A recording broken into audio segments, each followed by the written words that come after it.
Welcome to Guide Guru. We hope this video helps.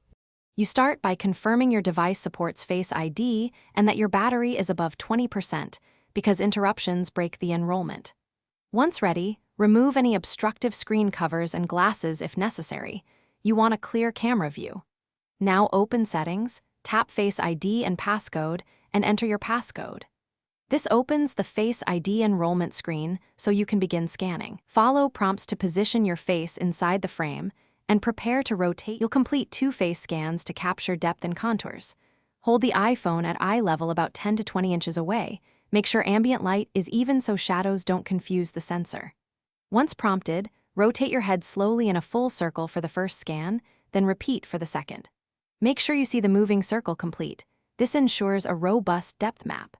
After successful scans, toggle services you want Face ID to unlock like Apple Pay, iTunes, and apps. You finish by testing Face ID across typical conditions.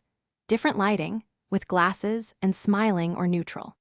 If you wear a frequent look that differs, such as heavy glasses or headwear, add an alternate appearance so Face ID recognizes both. Make sure auto lock settings won't interrupt enrollment. If recognition fails often, go back to Settings Face ID and passcode and choose Reset Face ID, then re-enroll slowly and steadily. This usually resolves false negatives and improves reliability over time. Thanks for watching. Consider subscribing if we helped you today.